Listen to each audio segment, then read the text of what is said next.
નમસ્કાર ખેડૂત મિત્રો, સ્વાગત છે તમારું અમારી ચેનલ સહજાનંદ એગ્રીટેકમાં। તો આજે આપણે દરેક પાકમાં ઉપયોગી એવા સલ્ફર ખાતરના ફાયદા અને તેનું મહત્વ વિશે જોઈશું। તે પહેલાં મિત્રો આ વિડીયોને લાઇક કરી, ચેનલને સબસ્ક્રાઈબ કરી અને વિડીયોને શેર કરી દેજો। સલ્ફર ખાતરના ફાયદા અને તેનું મહત્વ। સલ્ફર પાક માટેના ગૌણ તત્વમાંનું એક છે। તેનો ઉપયોગ ખાતર, ફૂગનાશક અને જંતુનાશક તરીકે પણ થાય છે। હવે સલ્ફર પાકના વિકાસ અને વૃદ્ધિ માટે ખૂબ જ મહત્વનું છે, કારણ કે તે પ્રકાશ સંશ્લેષણની પ્રક્રિયામાં મુખ્ય ભૂમિકા ભજવે છે।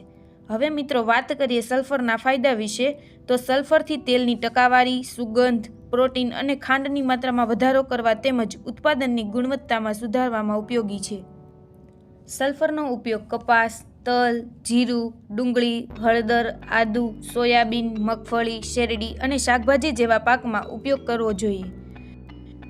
સલ્ફર ગરમી ઉત્પન્ન કરે છે, જેથી જ્યારે વરસાદની મોસમમાં જમીન ભેજવાળી હોય ત્યારે સલ્ફર ભેજની ટકાવારીને સામાન્ય સ્થિતિમાં લાવવામાં અને છોડને વધુ મજબૂત બનાવવામાં મદદ કરે છે।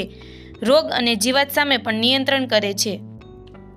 સલ્ફર ખાલી ખાતર જ છે એવું ઘણા ખેડૂત મિત્રો કહે છે, પણ નહીં, તેના ઘણા ફાયદા છે। તે ખાતર તરીકે કામ આપે છે, ફૂગનાશક તરીકે કામ આપે છે અને જંતુનાશક તરીકે પણ કામ આપે છે, એટલે કે ત્રણેય સ્ટેજમાં કામ આપે છે। હવે મિત્રો આ ખાતર વાપરતી વખતે એક સાવચેતી પણ રાખવાની છે, કારણ કે જ્યારે ઉનાળો હોય ત્યારે તેનો ઉપયોગ ન કરવો જોઈએ, કારણ કે સલ્ફર ગરમી ઉત્પન્ન કરે છે। હવે આપણે સલ્ફરના શોર્ટકટ ફાયદા જોઈએ તો તેલીબિયા પાકમાં તેલની ટકાવારી વધારે છે।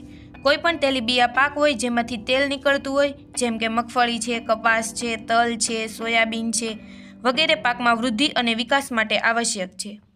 હવે જમીનની પીએચ બેલેન્સ કરવામાં પણ મદદરૂપ છે અને છોડને ખાતર આપ્યા બાદ 24 કલાકમાં તે છોડ ગ્રહણ કરી શકે છે, એટલે કે ખૂબ જ ઝડપી રિઝલ્ટ મળી શકે છે। હવે જોવા જઈએ તો જો કોઈ મિત્રો શાકભાજી વાવતા હોય તો તેના માટે સલ્ફર બેસ્ટ છે। તે શાકભાજીની ગુણવત્તા અને તેની સ્ટોરેજ ક્ષમતામાં વધારો કરે છે।